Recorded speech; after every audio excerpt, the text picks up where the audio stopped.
Nous allons maintenant parler drone et drone Harfang, un précieux outil de renseignement. Alors bonjour sergent, quelles sont les capacités du Harfang?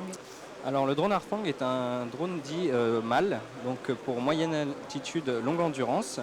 C'est un drone qui est capable de voler sur une autonomie d'à peu près 24 heures et sur des distances qui peuvent dépasser les 1000 km. De jour comme de nuit? Et il peut voler de jour comme de nuit, il n'y a aucun souci puisqu'on est équipé de différents capteurs. Donc on a un capteur visible qui nous permet pour tout ce qui est mission de jour. On a un capteur aussi infrarouge pour tout ce qui est mission de nuit. Et en cas de vent de sable, par exemple, on aura possibilité de voir à travers les vents de sable. Enfin, en cas de mauvaise météo, c'est-à-dire de couverture nuageuse, on a un capteur radar qui nous permet de traverser la couche nuageuse puisque le radar n'est pas influé par tout ce qui est météorologique.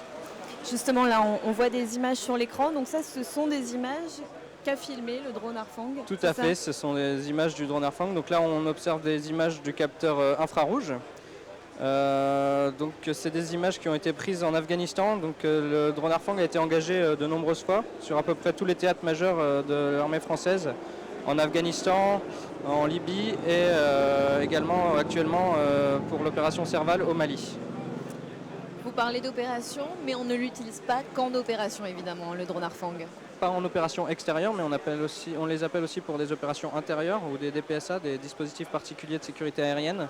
Donc par exemple, on va surveiller pour le 14 juillet ou des grandes réunions comme le G8 ou le G20.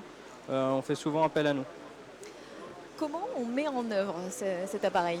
Alors pour faire décoller déjà l'appareil, on a une station de contrôle qu'on appelle nous cockpit, puisqu'il a tout d'un cockpit. À l'intérieur, il y aura 3 postes principaux.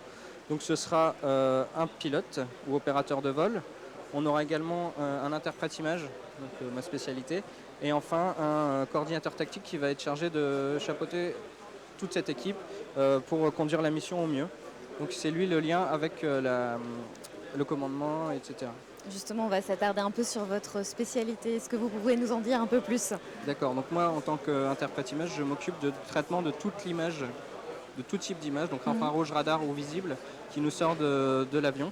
Que mon rôle est de valoriser le renseignement. Donc je vais apporter tout ce qui est possible d'apporter en termes d'éclairage pour les commandements. En fait. Je vais habiller les images avec une légende, je vais faire des captures vidéo, des dossiers complets, des dossiers d'objectifs où on va avoir une description détaillée des objectifs à traiter.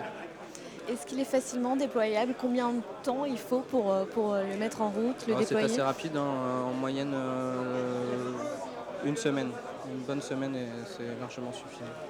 Et votre unité actuellement est installée sur quelle base aérienne? Là, actuellement, nous sommes sur la base aérienne 709 de Cognac. Eh bien, merci Sergent pour ces précisions très intéressantes. Rien. On sait tout maintenant sur le Harfang. Et puis, comme d'habitude, à très vite pour un nouvel équipement.